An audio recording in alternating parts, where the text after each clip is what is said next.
नमस्कार, मैं शक्ति सिंह स्वागत करता हूं आपका राजस्थान सरकार और वेदांता के CSR इनिशिएटिव ई कक्षा में, जिसके टेक्निकल पार्टनर हैं मिशन यान। प्यारे बच्चों, हम पढ़ रहे थे क्लास 12 रसायन विज्ञान के अध्याय नंबर 12 को, और अपनी जो पिछली क्लास थी उसमें हमने 12वें चैप्टर को कंप्लीट पढ़ लिया था। आज हम 12वें चैप्टर के कुछ एग्जाम एक्सरसाइज के बारे में चर्चा करेंगे, या हम यूँ कह दें कि कुछ महत्वपूर्ण प्रश्नों पर अभ्यास करेंगे। वैसे मैं आपको बता दूं, चाहे वो अपने बुक के पीछे के प्रश्न हो या अपनी बुक के बीच में से बने हुए प्रश्न हो, बोर्ड एग्ज़ाम में जो भी प्रश्न आते हैं, यदि हमने कंप्लीट चैप्टर को बड़े ध्यान से पढ़ा है तो किसी भी प्रकार के प्रश्न के गलत होने की संभावना नहीं होती। दूसरी बात, अगर हमने जो मैटर हमने पढ़ा है उसको अच्छे ढंग से पढ़ा है तो ये भी होता है कि हम सभी प्रश्नों को आसानी से हल कर सकते हैं। तो यहाँ जो कुछ अपन प्रश्नों पे चर्चा करेंगे वो हम यूँ नहीं कहेंगे कि यही इम्पोर्टेंट प्रश्न है, हमें यही पढ़नी चाहिए, ऐसा नहीं है। ये केवल एक प्रैक्टिस है कि हमने जो पढ़ा है उसको हम थोड़ा सा देख लेते हैं कि किस प्रकार के प्रश्न आते हैं और कैसे हम उनको हल करते हैं। ठीक है, आइए शुरुआत करते हैं। सबसे पहले कुछ ऑब्जेक्टिव हैं। तो ऑब्जेक्टिव प्रश्नों में है, कार्बोनिल यौगिकों में कार्बोनिल समूह के कार्बन परमाणु में कौन सा संकरण होता है। मतलब ये जो C डबल बॉन्ड O, ये कार्बोनिल समूह है, और इस कार्बोनिल समूह में इस कार्बन में कौन सा संकरण होता है, तो ये डबल बॉन्ड से जुड़ा हुआ है। किस संकरण से होगा? sp2 संकरण। ठीक है, तो इसमें तो अपने कोई दिक्कत ही नहीं है, इसमें कौन सा संकरण होगा? sp2। ये तो बहुत ही सिंपल सी बात है। इसके बाद में स्टीफन अभिक्रिया द्वारा निम्न में से किसका संश्लेषण नहीं किया जा सकता। तो अब हमें यह पता हो कि स्टीफन रिएक्शन लगने को प्रश्न छोटा सा एक ऑप्शन को टिक करना है, लेकिन हमें यह तो पता हो कि स्टीफन रिएक्शन क्या होती है। हो सकता है कि यह प्रश्न इस प्रकार से आ जाए कि स्टीफन अभिक्रिया का समीकरण लिखिए। तो आप देखो, सबसे पहले हम स्टीफन अभिक्रिया पे चर्चा करते हैं। ये केवल एल्डिहाइड बनाने की विधियां है। ये हमने उस समय पढ़ा था कि जो केवल एल्डिहाइड बनाने की विधि है, एक स्टीफन अभिक्रिया थी, एक रोजेनमुंड अपचयन थी। तो स्टीफन अभिक्रिया SnCl2 और HCl और ईथर के उपस्थिति में होती है, और इस अभिक्रिया में जो साइनाइड होते हैं वो किस में बदल जाते हैं? फाइनली वो एल्डिहाइड में बदल जाते हैं। मतलब इससे कीटोन नहीं बनाए जा सकते। अब यदि हम इस प्रश्न को ध्यान से देखें तो आप देखो, ये एल्डिहाइड एसिटाल्डिहाइड है, ये प्रोपेनेल है, ये बेंजेल्डिहाइड है, और यहाँ से हम इसको देखते हैं तो ये CH3COCH3 ये क्या है? ये प्रोपेनॉन कीटोन है। तो हम सिंपल कह सकते हैं, स्टीफन अभिक्रिया के अंदर कीटोन नहीं बनाए जा सकते, वह केवल एल्डिहाइड बनाने की विधि है। ठीक है, तो अपना उत्तर हो गया, ये द कीटोन नहीं बनाए जा सकते। इसके बाद में देखो, पेंटेनोन किस प्रकार की समावयवता प्रदर्शित करता है। अब अपना जो ये 12वां चैप्टर है, इसमें ऐसा कोई समावयवता का तो टॉपिक नहीं था, लेकिन हमने 11th में इसको पढ़ा है, और थोड़ी सी समावयवता जो अपनी एमीन का चैप्टर जो हम आगे पढ़ेंगे उसमें थोड़ा बहुत समावयवता के बारे में चर्चा की है। तो हम यहाँ से सिंपल बता देते हैं आपको कि ये जो श्रृंखला समावयवता है, स्थिति समावयवता, स्थान समावयवता या स्थिति समावयवता, पोजीशन आइसोमेरिज्म, क्रियात्मक समूह समावयवता, ये सभी प्रकार की समावयवता जो है वो पेंटेनोन के द्वारा दर्शाई जाती है। मतलब क्रियात्मक समूह भी चेंज होता है, श्रृंखला भी अलग अलग हो सकती है, स्थिति भी अलग अलग हो सकती है, कोई दिक्कत नहीं है। इसके बाद में देखो, क्लीमेंसन अपचयन में एल्डिहाइड तथा कीटोन का अपचयन निम्न में से किसके द्वारा होता है। तो ये है कि क्लीमेंसन अपचयन में, अब हमें ये पता है कि क्लीमेंसन जो अपचयन होता है उसमें एल्डिहाइड और कीटोन अपचयित होते हैं, और अपचयित होकर एल्केन बनाते हैं। अब होता किसकी उपस्थिति में? तो ये जो जिंक अमलगम का मतलब है ZnHg। अमलगम हम तब कहते हैं जब Hg के साथ कोई धातु हो, अगर पारा हो और पारे के अलावा कोई अन्य मेटल हो। जैसे सोने का अमलगम है AuHg, जैसे चांदी का अमलगम है AgHg, सोडियम अमलगम है NaHg, मैग्नीशियम अमलगम है MgHg, वैसे ही जिंक अमलगम है ZnHg, और ZnHg और सांद्र HCl के साथ जो अभिक्रिया होती है उसको हम क्लीमेंसन अपचयन कहते हैं। जैसा आप यहाँ से देख सकते हो, ये क्लीमेंसन अपचयन है और ये ZnHg और सांद्र HCl के साथ हो रही है, और जितने कार्बन का एल्डिहाइड और कीटोन है उतने ही कार्बन का एल्केन बनता है। यहाँ एक और एक 2 कार्बन है, तो 2 कार्बन का जो एल्केन है वो एथेन बन गया है। यहाँ 3 कार्बन है, तो 3 कार्बन का एल्केन जो है वो प्रोपेन बन गया। ठीक है, कोई दिक्कत नहीं है। नेक्स्ट पर्सन देखो, एसीटोन का MgHg मतलब मैग्नीशियम अमलगम करने पर क्या बनता है, तो यहाँ पिनेकोल बनता है। क्या बनता है? पिनेकोल। एसीटोन जो है कीटोन है, उसका हम मैग्नीशियम Hg के साथ जब अपचयन करते हैं तो पिनेकोल का निर्माण होता है, और इसकी रिएक्शन हमारे है इसलिए हमने यहाँ नहीं ली है। आगे एक ऐसा भी प्रश्न हम देखेंगे जिसमें पिनेकोल के निर्माण की रिएक्शन आएगी। ठीक, नेक्स्ट देखो, एल्डिहाइड व कीटोन क्रिया नहीं करते, किसके साथ नहीं करते? तो आप देखो, सोडियम बाइसल्फाइड के साथ क्रिया करते हैं, फेनिल हाइड्रोजीन के साथ भी वो क्रिया करते हैं, और सेमी कार्बेजाइड के साथ भी क्रिया करते हैं। डाई हाइड्रोजन सोडियम फॉस्फेट के साथ क्रिया नहीं करते। ठीक है, नेक्स्ट देखो, जब एथेनेल को फेहलिंग विलियन के साथ गर्म किया जाता है तो ये अवक्षेप देता है। देखो, जब हमने एल्डिहाइड और कीटोन का ऑक्सीकरण पढ़ा, और हमने जब एल्डिहाइड का ऑक्सीकरण पढ़ा तब हमने कुछ चीज़ें देखी थी। क्या क्या देखा था? ये टॉलेन अभिकर्मक को अपचयित कर देते हैं, ये फेहलिंग विलियन को अपचयित कर देते हैं। इसका मतलब क्या है? खुद का तो ऑक्सीकरण होता है, अगर जैसे हम जो एल्डिहाइड है उसकी क्रिया यदि हम फेहलिंग विलियन में डालें तो एल्डिहाइड अम्ल में बदल जाएगा, और खुद किसकी भांति जिसका ऑक्सीकरण होता है वो खुद अपचायक होते हैं, दूसरे को अपचयित कर देते हैं। तो फेहलिंग विलियन के साथ जब एल्डिहाइड एथेनेल हो, एल्डिहाइड हो, इसकी क्रिया करवाई जाती है तो ये क्या करेगा? ये फेहलिंग विलियन को अपचयित कर देगा, और जब इसका अपचयन होगा तो हमें Cu2O का अवक्षेप प्राप्त होगा, और किस रंग का होता है? लाल रंग का अवक्षेप प्राप्त होता है। तो यहाँ अपना उत्तर क्या हो जाएगा? Cu2O का अवक्षेप प्राप्त होगा। ठीक है, नेक्स्ट देखो, रोजेनमुंड अपचयन द्वारा संश्लेषण नहीं किया जा सकता। ये थोड़ा सा हम पहले तो इस रिएक्शन को देखते हैं। ये देखो, रोजेनमुंड अपचयन अभिक्रिया है, इसमें RCOCl ये सबसे इंपॉर्टेंट चीज़ है। एल्केनॉइल क्लोराइड ये अम्ल का व्युत्पन्न है। RCOCl, RCOOH की जगह Cl आ गया है। RCOCl इन्हें अम्ल हैलाइड भी कहते हैं, और ये Cl है इसलिए ये अम्ल क्लोराइड या एसिड क्लोराइड भी इनको कहा जाता है। इसकी क्रिया करवाते हैं, अपचयन हो रहा है, H2 जुड़ती है PDBSO4 की उपस्थिति में। एक H इसके Cl से क्रिया करके एक HCl बाहर निकल जाएगा, और दूसरा H यहाँ जुड़ के एल्केनेल या एल्डिहाइड RCHO का निर्माण करता है। अगर यहाँ R की जगह मैं जैसे CH3 लेता हूँ तो CH3COCl हो जाएगा, और यहाँ जो बनेगा वो हो जाएगा CH3CHO, यानी एसिटेल्डिहाइड बन जाएगा। अब सवाल ये था कि रोजेनमुंड अपचयन में किसका संश्लेषण नहीं होता।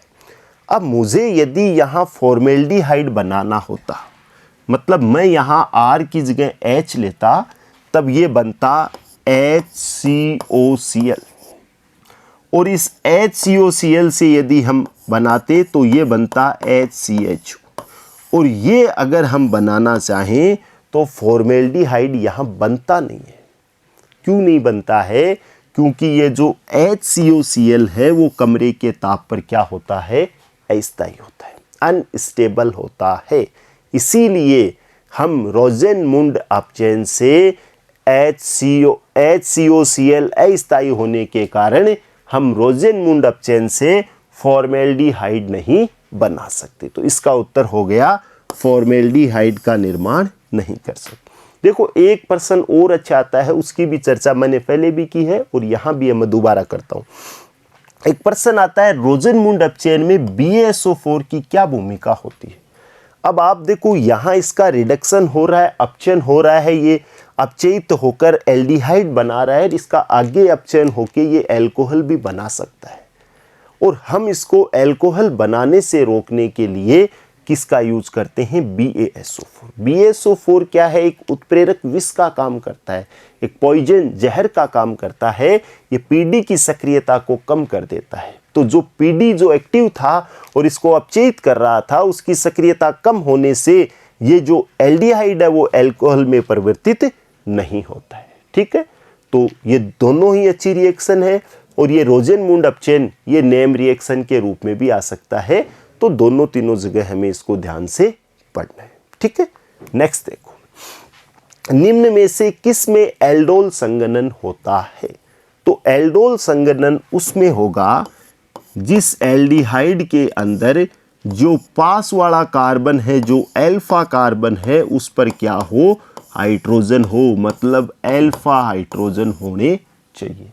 अब आप देखो ये CH और इसके पास वाला कार्बन अल्फा कार्बन, इससे जुड़े हाइड्रोजन अल्फा हाइड्रोजन, यहाँ 2 अल्फा हाइड्रोजन है। ओके जी, ये तो एल्डोल संघनन कन्फर्म दर्शाएगा। अब आप इसको देखो, ये CH और इसके पास फेनिल समूह जुड़ा हुआ है। अब हम यदि फेनिल समूह को देखें तो बेंजीन के अंदर तो क्या होता है? हर एक स्थिति पर एक कार्बन एक हाइड्रोजन होता है। मतलब ये CH है, ये CH, ये CH, ये CH, ये CH और ये CH। लेकिन जब इसका एक हाइड्रोजन चला जाता है तब इस पर CHO जुड़ता है। तो यहाँ कार्बन तो है, लेकिन उस कार्बन की संयोजकताएं चारों कंप्लीट है। अगर मैं इसको डबल बॉन्ड से ऐसे दर्शाऊं तो 2, 3 और एक CHO जुड़ गया, मल्टीपल अल्फा हाइड्रोजन इसमें नहीं है। क्या नहीं है? अल्फा हाइड्रोजन नहीं है। ठीक है, तो हम ये कह सकते हैं कि ये बेंजील्डिहाइड है, ये एल्डोल संघनन नहीं दर्शाएगा। अब आप देखो ये CH और इससे जुड़ा कार्बन, इसकी तीन बंध बने हुए हैं, तो यहाँ भी कोई हाइड्रोजन नहीं है, मतलब अल्फा हाइड्रोजन नहीं होने के कारण ये भी नहीं दर्शाएगा। आप यहाँ देखो इस कार्बन से एक Cl और 2 डबल बॉन्ड है, तो यहाँ भी अल्फा हाइड्रोजन नहीं है। ये तीनों एल्डोल संघनन नहीं दर्शाएंगे क्योंकि इनमें अल्फा हाइड्रोजन नहीं है। ठीक है जी, आगे देखो, निम्न में से कौन सी विधि का प्रयोग कीटोन से हाइड्रोकार्बन में परिवर्तित करने में किया जाता है? तो एल्डोल संघनन में तो क्या होता है? जो अल्फा हाइड्रोजन है वो पास वाले किसी अणु पे चला जाता है, बीटा हाइड्रोक्सी एल्डिहाइड या कीटोन बनते हैं। तो यहाँ तो हाइड्रोकार्बन बनेगा ही नहीं। अब देखो केनिजारो अभिक्रिया में भी नहीं बनता है, एक अम्ल बनता है, एक एल्कोहल, एक अणु का अपचयन होता है, एक अणु का ऑक्सीकरण होता है। पिनेकोल, इसमें भी एल्कोहल का ही प्रोडक्ट बनता है। तो यहाँ वुल्फ किस्नर अपचयन हो जाएगा। और वुल्फ किस्नर अपचयन हमने पढ़ा भी है, आप देख भी लीजिए। हाइड्रेजिन की क्रिया होती है, जब इसकी क्रिया हाइड्रेजिन की होती है तो ये H2O बाहर निकल जाएगा, ये CH3CC और ये NNH2 बन जाएगा। और बाद में जब इसका डाइएथिलीन ग्लाइकोल या KOH के साथ क्रिया करवाते हैं तो N2 बाहर निकल जाती है, और ये जो H2 है ये O से क्रिया करके H2 और 2H यहाँ जुड़ के प्रोपेन का निर्माण होता है। ठीक है, तो वुल्फ किस्नर अपचयन जो है वो कीटोन को हाइड्रोकार्बन में बदलने की एक विधि है। नेक्स्ट देखो, निम्न के IUPAC नाम बताइए। अब IUPAC नामों को हमने पहले भी पढ़ा है, थोड़ी सी चर्चा हम और कर लेते हैं। एसिटेल्डिहाइड, अब एसिटेल्डिहाइड को हम क्या कहते हैं? CH3CHO, 2 कार्बन है, 2 कार्बन है, तो हम इसे क्या कहेंगे? एथेनेल। क्या कहेंगे? एथेनेल। ठीक है, कोई दिक्कत नहीं है। अब आप इसको देखो, ये है आइसोब्यूटेरेल्डिहाइड। अब ब्यूटेरेल्डिहाइड होता है CHO और आइसो है 4 कार्बन है, तो हम इसको यूं कह देते हैं कि यहाँ एक CH3 तो यहाँ जोड़ दो और एक CH3 यहाँ जोड़ दो, ये H लो जी, ये आइसो ग्रुप हो गया। 4 कार्बन है, 1 2 3 4 कॉमन नेम में सबको काउंट करेंगे तो ये आइसोब्यूटेरेल्डिहाइड हो गया। इसको 1 नंबर दे दो, इसको 2 नंबर, इसको 3 नंबर, 2 नंबर पे मेथिल है 2 मेथिल और इसका नाम हो गया प्रोपेन, 2 मेथिल प्रोपेन। ठीक है, कोई दिक्कत नहीं है। नेक्स्ट देखो, फिर है IUPAC नाम, बताइए किस किस के IUPAC नाम? मेथिल प्रोपिल कीटोन, तो जो कीटोन है उससे एक तरफ तो CH3 मेथिल समूह जुड़ा हुआ है और इससे एक तरफ प्रोपिल यानी CH2 ये जुड़ा हुआ है, और नीचे वाला भी साथ ही लिख लेते हैं एथिल मेथिल कीटोन, यानी जो कीटोन है उससे एक तरफ तो एथिल समूह है यानी CH2CH3 है और एक तरफ मेथिल समूह है, ये लीजिए जी CH3। ठीक, अब ये देखो 5 कार्बन हो गए, तो ये पेंटेनोन है और जो पेंटेनोन है उसकी स्थिति 2 नंबर पे है, तो मैं इसको क्लियरली ऐसे लिख सकता हूँ पेंटूऑन। क्या लिख सकता हूँ? पेंटूऑन या 2 पेंटेनोन भी हम इसको कह सकते हैं। ये वैसा ही नाम है, ये 4 कार्बन का है तो मैं इसको लिख दूंगा, इधर से देखो, इधर से नंबरिंग करते हैं तो ये कीटोन 2 नंबर पे आता है ब्यूटूऑन, या मैं इसको लिख सकता हूँ 2 ब्यूटेनॉन। ठीक है, कोई दिक्कत वाली बात नहीं है। नेक्स्ट चर्चा करते हैं, रोजेनमुंड अपचेन द्वारा फॉर्मेल्डिहाइड क्यों नहीं बना सकते? इसके ऊपर हमने अभी थोड़ी देर पहले डिस्कस किया है, तो आपको इसकी दोबारा मैं बता देता हूँ सिंपल भाषा में। रोजेनमुंड अपचेन में फॉर्मेल्डिहाइड का निर्माण नहीं होता क्योंकि HCOCl जो है वो कमरे के ताप पर अस्थायी होता है, और अगर अपने पास HCOCl नहीं होगा तो हम फॉर्मेल्डिहाइड नहीं बना सकते, क्योंकि RCOCl से तो हम फॉर्मेल्डिहाइड के अतिरिक्त कोई अन्य एल्डिहाइड बना सकते। ठीक है जी। नेक्स्ट देखो, टोलेन अभिकर्मक क्या होता है? इस पर भी हमने चर्चा अच्छी तरीके से की थी कि अमोनीकृत या अमोनियामय सिल्वर नाइट्रेट को टोलेन अभिकर्मक कहते हैं, और जब हमने इसको बनाने के बारे में उस समय जब पढ़ा था तब भी हमने देखा था कि जो AgNO3 जो सिल्वर नाइट्रेट होता है उसमें हम क्या मिक्स करते हैं? NaOH सोडियम हाइड्रोक्साइड को मिक्स किया जाता है, और जब इसको मिक्स करते हैं तो Ag2O का अवक्षेप प्राप्त होता है, और इस Ag2O के अवक्षेप में जब आप NH4OH अमोनियम हाइड्रोक्साइड मिक्स करते हो तो हमें क्या प्राप्त होता है? अमोनीकृत सिल्वर नाइट्रेट का विलयन प्राप्त होता है, जिसे हम टोलेन अभिकर्मक कहते हैं। ठीक है, तो टोलेन अभिकर्मक क्या है? अमोनीकृत सिल्वर नाइट्रेट का विलयन। और कैसे बनाते हैं? पहले AgNO3 सिल्वर नाइट्रेट की क्रिया सोडियम हाइड्रोक्साइड NaOH से करते हैं, Ag2O का अवक्षेप प्राप्त होता है, और इस Ag2O के अवक्षेप में जब हम अमोनियम हाइड्रोक्साइड NH4OH डालकर घोलते हैं तो जो हमें प्राप्त होता है वो टोलेन अभिकर्मक ही होता है। ठीक है, नेक्स्ट देखो, एथीन पर ओजोन की अभिक्रिया से बनने वाले उत्पाद का नाम और पूरी रिएक्शन लिखिए। अब आप यहाँ एक बहुत अच्छी बात ध्यान रखना, ये केवल एथीन की बात कर रहा है। हमने एल्किनों का ओजोनी अपघटन पढ़ा था। जब एल्कीन में जो कार्बन और कार्बन के बीच डबल बॉन्ड होते हैं, यहाँ एथीन की बात हो रही है तो इसकी चर्चा करते हैं। अब इसका ओजोनी अपघटन होता है तो ऑक्सीजन के जो 3 परमाणु हैं वो इस पर जुड़ते हैं। जब ऑक्सीजन के 3 परमाणु जुड़ते हैं तो ये डबल बॉन्ड तो हट जाता है और एक ऑक्सीजन तो यहाँ जुड़ जाती है, एक यहाँ, ऐसी संरचना बनती है। इसको ओजोनाइड कहते हैं। अब इसको आप देखो ऐसे यहाँ से तोड़ दीजिए तो ये CH2 और ये CH2O। अब CH2O को हम क्या कहते हैं? अगर हम ध्यान दें CH2O, इसी को हम ऐसे लिख सकते हैं HCHO, और ये वास्तव में क्या है? फॉर्मेल्डिहाइड है। क्या है? फॉर्मेल्डिहाइड है। तो कभी ये प्रश्न आता है एथीन के ओजोनी अपघटन से बनने वाले उत्पाद का नाम फॉर्मेल्डिहाइड और पूरी रिएक्शन लिखनी। अब देखो, एथीन की चर्चा ना करके वो किसी अदर एल्कीन की चर्चा करता है। अब आप यहां से क्या हो रहा है? यहां 2 हाइड्रोजन, यहां 2 हाइड्रोजन। अब हमने क्या किया? एक हाइड्रोजन रखा और दूसरे की जगह R, इधर भी क्या है? R। और सपोज करो ये R जो है एक कार्बन है, इससे एक हाइड्रोजन, और जो दूसरा हाइड्रोजन था उसकी जगह R की जगह मैं CH3 लिख देता हूं, मेथिल। और यहाँ भी एक तो H, यहाँ एक CH3 लिख देता हूँ, ये मेथिल। ये ब्यूटीन हो गई साहब। ये किस प्रकार की संरचना है? ये ऐसी संरचना है CH3 CH double bond CH CH3, ये 2 ब्यूटीन है। ये क्या है? 2 ब्यूटीन।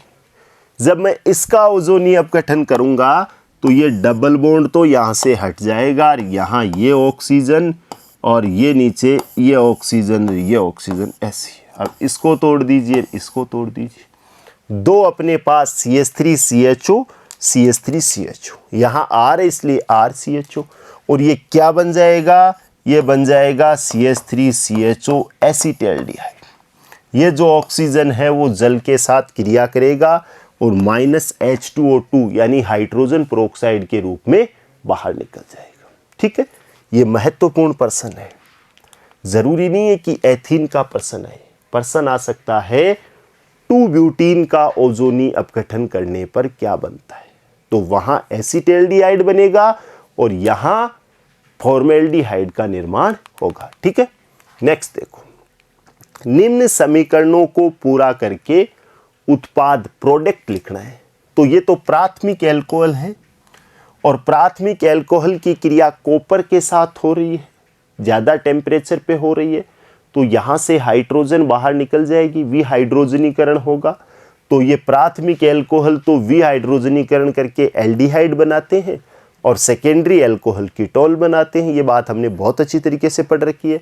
एक हाइड्रोजन यहाँ से, एक यहाँ से, तो ये हो गया CH3 और एक CHO, ये बन गया साहब एसिटाल्डिहाइड। अब ये देखो ये RCOCl है, इसको थोड़ा सा मैं यहाँ चेंज कर देता हूँ, ये गलती से उधर चला गया। ये है RCOCl और प्लस H2 और ऊपर लिखा हुआ है PD और BaSO4 बेरियम सल्फेट। अब ये रिएक्शन तो आप समझ गए होंगे। अगर PdBaSO4 लिखा हुआ है तो रोजेनमुंड अपचयन हो रहा है। एक H इसके Cl से क्रिया करके HCl बना लेगा और दूसरा H यहाँ जुड़ जाएगा और ये क्या बन जाएगा? RCHO। क्या बन जाएगा? RCHO। किसका निर्माण हो जाएगा? एल्डिहाइड का निर्माण हो जाएगा। अगर R की जगह CH3 हो, एग्जाम में प्रश्न ज़्यादातर क्या है, R नहीं लिखा हुआ आता है, यहाँ CH3 लिखा हुआ आता तो फिर ये एसिटाल्डिहाइड का निर्माण हो जाता। नेक्स्ट प्रश्न देखिए, एल्डिहाइड के अल्फा हाइड्रोजन परमाणु की अम्लीयता का कारण समझाइए। तो अब यदि हम कोई भी एल्डिहाइड है, जैसे मान लो ये एल्डिहाइड ले लेते हैं CH3CHO, ठीक। अब इस एल्डिहाइड की यदि हम स्ट्रक्चर देखें तो ये तो इसमें कार्बोनिल समूह ये H और इससे पास जुड़ा हुआ अल्फा कार्बन, इससे 3 हाइड्रोजन जुड़े हुए, 1 2 और ये 3। अगला कह रहा है कि अल्फा हाइड्रोजन परमाणु की अम्लीयता का कारण, मतलब इस कार्बोनिल समूह से या इस एल्डिहाइड समूह से जुड़े हुए कार्बन के ऊपर जो हाइड्रोजन, जैसे ये हाइड्रोजन है, ये हाइड्रोजन है, ये हाइड्रोजन है, इसकी अम्लीयता का क्या कारण है? तो इसका सिंपल सा आंसर है, कार्बोनिल समूह -I प्रभाव दर्शाता है, इसलिए ये इलेक्ट्रॉनों को अपनी ओर खींचेगा। जब इसके इलेक्ट्रॉन, ये C और C के इलेक्ट्रॉन इस ओर जाएंगे तो इस पर इलेक्ट्रॉन घनत्व की कमी हो जाएगी, और जब इस पर इलेक्ट्रॉन घनत्व की कमी हो जाएगी तो ये हाइड्रोजन के इलेक्ट्रॉनों को अपनी ओर खींच लेगा। जब ये हाइड्रोजन के इलेक्ट्रॉनों को अपनी ओर खींचेगा तो ये हाइड्रोजन आसानी से बाहर जा सकता है, और जब ये हाइड्रोजन आसानी से बाहर जा सकता है तो ये अल्फा हाइड्रोजन जो है वो अम्लीय नेचर शो करेगा। ठीक है, कोई दिक्कत नहीं है, ये बात हम इसका उत्तर के रूप में लिख सकते हैं। नेक्स्ट प्रश्न देखिए, कीटोन से पिनेकोल कैसे प्राप्त करेंगे, या कीटोन से पिनेकोल प्राप्त करने की विधि लिखिए। अभी थोड़ी देर पहले भी ये प्रश्न आया था। ये 2 कीटोन है, पिनेकोल बना रहे हैं, अपचयन होगा MgHg मैग्नीशियम अमलगम के साथ। ये ध्यान रखना है, MgHg और कीटोन है तो रिडक्शन हो रहा है। होगा क्या, यहाँ से 2 हाइड्रोजन है, एक H यहाँ और एक H यहाँ, ये CH3CO CH3, ये CH3C CH3, ये CO बन गया OH, और ये CO भी बन गया OH, और ये दोनों कार्बन बैलेंस हो गए हैं, इसे पिनेकोल कहते हैं। अगर इसका मैं IUPAC नाम देखूं तो 1 2 3 4 कार्बन की श्रृंखला बन रही है। 2 नंबर पे मेथिल और 3 नंबर पे मेथिल, तो 2,3 डाई मेथिल। ब्यूटेन हो गया, 2 और 3 पे ओल है तो ब्यूटेन 2,3 डाई ओल। ओके, यहाँ भी कोई समस्या वाली बात नहीं है। नेक्स्ट है फॉर्मिक अम्ल की अम्लीयता एसिटिक अम्ल से अधिक होती है। यदि हम फॉर्मिक अम्ल की बात करें तो फॉर्मिक अम्ल तो HCOH होता है और एसिटिक अम्ल होता है CH3COH, ये होता है। अब आप देखो इसमें यहाँ कार्बोक्सिलिक अम्ल से H जुड़ा हुआ है और यहाँ कार्बोक्सिलिक अम्ल से क्या जुड़ा हुआ है, CH3, यानी एल्किल समूह जुड़ा हुआ है, जो क्या दर्शा रहा है, प्लस आई प्रभाव। अगर प्लस आई प्रभाव दर्शा रहा है तो अम्लीयता को क्या करेगा, कम करेगा। मतलब ये इलेक्ट्रॉन देने वाला समूह है, ये इलेक्ट्रॉन देगा तो इस पर इलेक्ट्रॉन घनत्व अधिक, फिर इस ऑक्सीजन पर इलेक्ट्रॉन घनत्व अधिक, तो ये ऑक्सीजन क्यों हाइड्रोजन के इलेक्ट्रॉनों को अपनी ओर खींचेगा, इस पर तो ऑलरेडी नेगेटिव चार्ज बहुत ज़्यादा है। इसीलिए जो हम यूं कह सकते हैं कि एसिटिक अम्ल में कार्बोक्सिलिक समूह COOH से एक मेथिल समूह, कोष्टक में हम लिखेंगे एल्किल समूह जुड़ा होता है जो प्लस आई प्रभाव दर्शाता है, जबकि फॉर्मिक अम्ल में कार्बोक्सिलिक समूह से केवल हाइड्रोजन जुड़ा हुआ होता है जो प्लस आई प्रभाव नहीं दर्शाता। इसीलिए एसिटिक अम्ल की अम्लीयता कम होती है फॉर्मिक अम्ल की तुलना में। अगर हम इतनी बात लिखते हैं तो इसका एकदम परफेक्ट आंसर होगा। इसमें हमें यह लिखने की जरूरत नहीं है कि इलेक्ट्रॉनों को बढ़ाता है, क्योंकि अगर प्लस आई प्रभाव है तो सीधी सी बात है वो इलेक्ट्रॉन देने वाला समूह है। ठीक है, तो आज हमने कुछ विशेष प्रश्नों की चर्चा की है और भी बहुत से प्रश्न हैं, लेकिन आपने एक चीज़ देखी होगी, जितने भी प्रश्न हमने देखे वो सारा कुछ जो हमने पढ़ा है उसी में से है। तो आप एक बार अपनी बुक्स के अभ्यास प्रश्न जितने भी हल करते हो, एक बार इन पाठों को, इन जो अपनी जो क्लासें हैं इनको बहुत अच्छे से पढ़ें, और ये क्लासें आपकी कंप्लीट हो जाती है उसके बाद में आप एक्सरसाइज कीजिए। ठीक है, अगले वीडियो में हम मिलेंगे नए चैप्टर के साथ। तब तक के लिए आप खूब सारी मेहनत कीजिए। Okay, thank you.